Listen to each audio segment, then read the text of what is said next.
Continues for Kawhi Leonard to make his free agency decision between the Raptors, the Lakers, and the Clippers. Earlier this morning, we spoke to Adrian Wojnarowski about what he's hearing. His plan all along was to allow Toronto to go last. They would get the final word with Kawhi Leonard as a courtesy to them. They'll get a chance to close with him, and he's out in Los Angeles this week, and his plan was to meet with the Clippers, the Lakers, and, those two teams are, holding on to their salary cap space, watching other players go off the board. I'm told he very much has a willingness to play it out this week, take time to think, and that there's a possibility there may not be a decision until later in the week. And with that thought in mind, it's interesting. Someone tweeted at me during the break. I happened to see it. It's funny how we're describing this as being a dragged out process.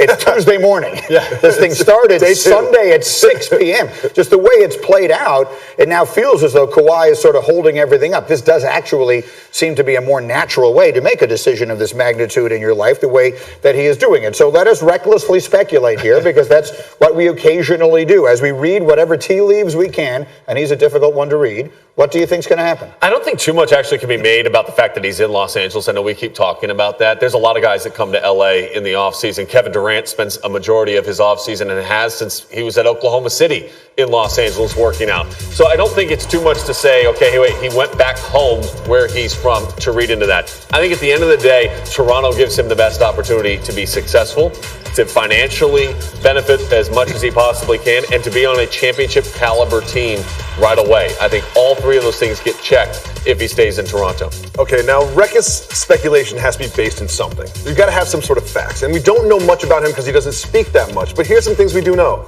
I am going to say in Los Angeles means something. Sure, it's where he lives. He's going home. That's not much. He asked to talk to Magic Johnson. That's the only thing we know.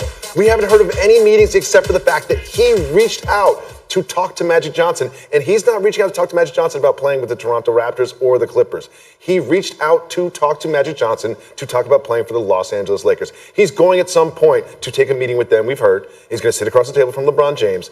And I just don't think that he's going to be able to just turn away from the allure of the purple and gold and those voices. Unfortunately, I agree with you. I don't know why.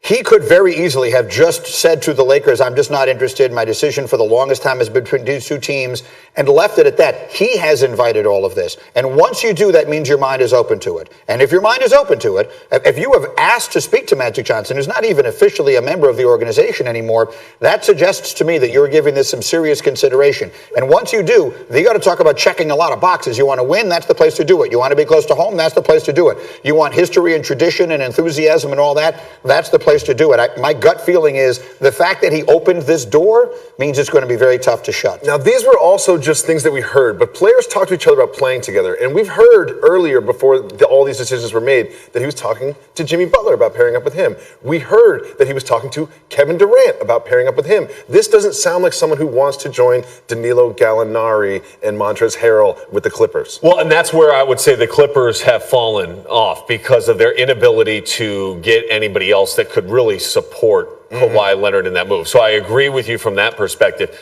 Joining Anthony Davis and LeBron James makes perfect sense, right? We've seen in the NBA now. Great. Now you're on my side. No, perfect. But you see those three superstars in together. But going back to Toronto also makes sense when you think about Siakam, Kyle Lowry, and the growth of that roster, Fred VanVleet and what he turned into over the course of this postseason run, where again, you are the centerpiece, yet you do have enough pieces around you where you can load manage over the course of the year, just like they did this year, all the way to an NBA championship. Yeah, we don't have to wonder if he can win a title in Toronto because we just saw him do it with our own eyes. Our Tim Bontemps, who's in this morning, has been around Kawhi and that team a lot. Laura, let's see what he has.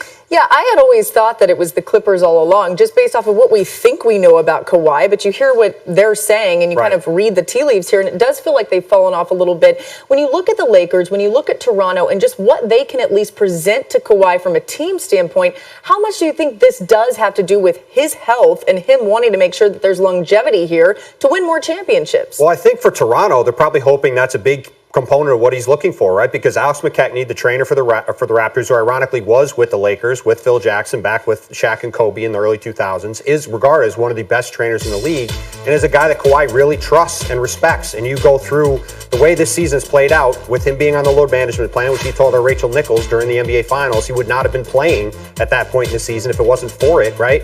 That was done in concert with both the Raptors and Kawhi. They earned his trust. It paid off with the way the season played out, and they're hoping, I'm sure, that that's going to help them convince him to stay. Yeah, and it seems like if the Lakers have a pitch that makes a lot of sense for Kawhi, it does have a lot to do with how they will manage the load management, for lack of a better way to put it. If it is the Raptors, and if we think about what a contract could look like, short-term or long-term, and there are some risks maybe involved with some of that, right, what do you think is most likely from a contract scenario? I would guess it's probably going to be a short-term deal, either a one-year deal with a player option where he can get back on the market next summer and kind of see where things are at. The Raptors have basically no one on the books next summer. Or he could go 2 years and get to the 10-year max, which is the highest number he could make. But look, if he wants to make the most money after missing almost all of last season, he could get the most money from the Raptors. So if that's a case to be made, then they'll be happy to make that one too. It's so hard to